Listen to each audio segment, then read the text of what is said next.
করছি। 2019-এ বিজেপি উত্তরবঙ্গে দুর্দান্ত ফলাফল করল। 2021-এ আপনি বললেন লক্ষ্য পূরণ করতে পারেনি বিজেপি, কিন্তু উত্তরবঙ্গ বিজেপিকে নিরাশ করেনি 2021-এও।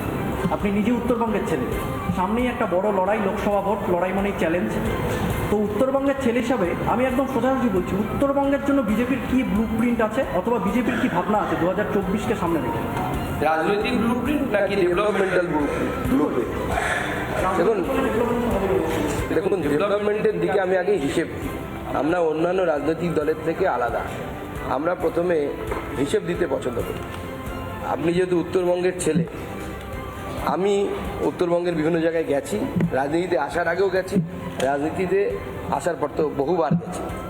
উত্তরবঙ্গের যে বিগত কয়েক বছরের মধ্যে যে কায়াকল্প, আমি বলবো কায়াকল্প হয়েছে, এশিয়ান হাইওয়ে 2 থেকে শুরু করে বাগডোগরা এয়ারপোর্ট, তার পেছনে প্রায় 1300 কোটি টাকা, আমাদের এলিভেটেড রোড থেকে শুরু করে দার্জিলিং মোড় থেকে যেটা পুরো চলে যাবে হচ্ছে মিরিকি দিকে। তো এই যে ডেভেলপমেন্টাল প্রকল্পগুলো নেওয়া হয়েছে উত্তরবঙ্গের প্রাণ কেন্দ্র শিলিগুড়িকে কেন্দ্র করে, এর আগে কোনো কেন্দ্রীয় সরকারের আমলে এই ধরনের প্রকল্প নেওয়া হয়নি। এছাড়া ছোট ছোট প্রকল্প প্রত্যেকটি জায়গায়, আমার জেলা থেকে শুরু করে বিভিন্ন সাংসদদের এরিয়াতে যেভাবে কেন্দ্র সরকার নিয়েছে, এটা উত্তরবঙ্গের জন্য সত্যি আমার মনে হয় অভূতপূর্ব। আমরা মধ্যে কখন কখন কি মনে হয় যে শুভেন্দু তো এগিয়ে গেল, আমি সেটা এগোতে পারলাম না, অথবা আপনি আর শুভেন্দু, অটল আর আদকানি এই দুটি হিসেবে কাজ করছেন না, নিজেদের মধ্যে হালকা জোড়াসু থাকে? ছোটোবেলায় অবশ্যই আমারও কষ্ট হতো যে কেউ বেশি নাম্বার পেয়ে গেলে পরে আমার থেকে কম পরিশ্রম করে, তখন তো দুঃখ হতো, আপনারও দুঃখ হয়, আমিও মানুষ স্বাভাবিকভাবে। তারপরে যখন বড় হলাম, আগে ছোটোবেলায় খুব টেনশন করতাম, তো এই যে কেন হবে, কি পরীক্ষায় প্রশ্ন আসবে, পারবো কি পারবো না, খুব টেনশন নিয়ে থাকতাম। তারপরে জীবনে একটা সময় যখন গেল, খুব ডার্কেস্ট টাইম গেছে, কিছু হওয়ার নেই মনে হচ্ছে, সব শেষ হয়ে যাবে মনে হচ্ছে, তারপরে আস্তে আস্তে সেখান থেকে উঠে দাঁড়ালাম, ফাইট ব্যাক করলাম। আমি সারাদিন ভাবতেই থাকি যে আমাকে মুখ্যমন্ত্রী হতে হবে, প্রধানমন্ত্রী হতে হবে, বা অমুক হতে হবে, মন্ত্রী হতে হবে, তাহলে আমি খেলতেই পারবো না। আমি সেঞ্চুরি করবো নিয়ে যদি নামি, তাহলে খেলার, আমার মনে হয় খেলা আমি সেঞ্চুরি করার সম্ভাবনা কমে যায়। বলের মেরিট দেখে খেলতে হবে। কখনো ভালো বল আসবে, 4 মারবো, যখন আসবে না ভালো বল, ডাক করবো, ছেড়ে দেবো, জীবন ঠিক চলে যাবে।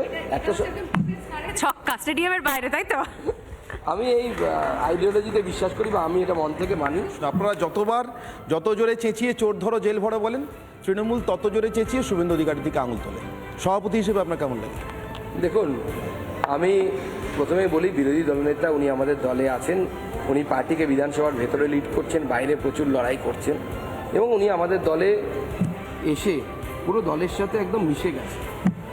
আমি দুটো কথা বলি, এক, তৃণমূল কংগ্রেস এই কথা এখন বলছে কেন? যতদিন উনি ওনাদের দলে ছিলেন তখন তো উনি বলেননি, তাহলে এর মানে যে অভিযোগ করছে তার সারবত্তা নেই।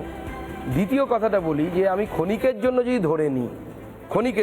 ধরে নিই, আমি বিশ্বাস করি না, তবুও ধরে নিচ্ছি, কিন্তু মনে রাখবেন আমি এটাতে বিশ্বাস করি, রাজনৈতিক দল হচ্ছে পাত্রের মতো, ব্যক্তি হচ্ছে জলের মতো। রাজনৈতিক দলের নেতা তেমনই হবে যে দলের নীতি যেরকম। বিজেপির মুখে চোর ধরো জেল ভরো স্লোগানটা কতটা মানায়? দেখুন, চোর ধরো জেল ভরো এটা টিপিক্যালি বা একদম বাংলার স্লোগান, এর বাইরে তো এর কোনো জায়গা নেই। তবু আপনি যখন বলছেন, এটুকু মাথায় রাখবেন, রাজনীতিতে যুদ্ধ, ডেমোক্রেটিক যুদ্ধ, গণতান্ত্রিক পদ্ধতিতে যুদ্ধ হচ্ছে। সেই যুদ্ধে আপনাকে মাঝে মাঝে অশ্বত্থামা হত ইতি গজ বলতে হয়। মতুয়াদের সঙ্গে আমি গিয়ে কাজ করেছি, ঠাকুরনগর গিয়ে এসেছি, এবং তারা রীতিমতো অপেক্ষায় রয়েছে কবে নাগরিকত্ব পাবেন। তৃণমূল বারবার অভিযোগ করে, এবং এই একই প্রশ্ন আমারও, তৃণমূলের মতোই ধরুন। আপনারা কি মতুয়াদের শুধুই ভোটের একটা তাস ভেবেছেন? নাগরিকত্ব কি ওদের কপালে জুটবে না? 100% যুদ্ধ। কবে? আপনি স্ট্যাম্প পেপার দিন, আমি লিখে দিয়ে যাচ্ছি। যদি আমার উপর বিশ্বাস না থাকে, আমি এখনই লিখে দিয়ে যাচ্ছি। এবং আমি যতদূর অমিত শাহজিকে দেখেছি, চিনেছি, আমার কাছে ডেট নেই, আমি ডেট বলতেও পারবো না, আমি ডেট বলিও না। নানা ধরনের কন্টেন্ট দেখার জন্য লাইক করুন, শেয়ার করুন আমাদের ফেসবুক পেজ, সাবস্ক্রাইব করুন আমাদের ইউটিউব চ্যানেল। পাশাপাশি অন্যান্য ব্রেকিং নিউজের জন্য অবশ্যই চোখ রাখুন রিপাবলিক বাংলায়।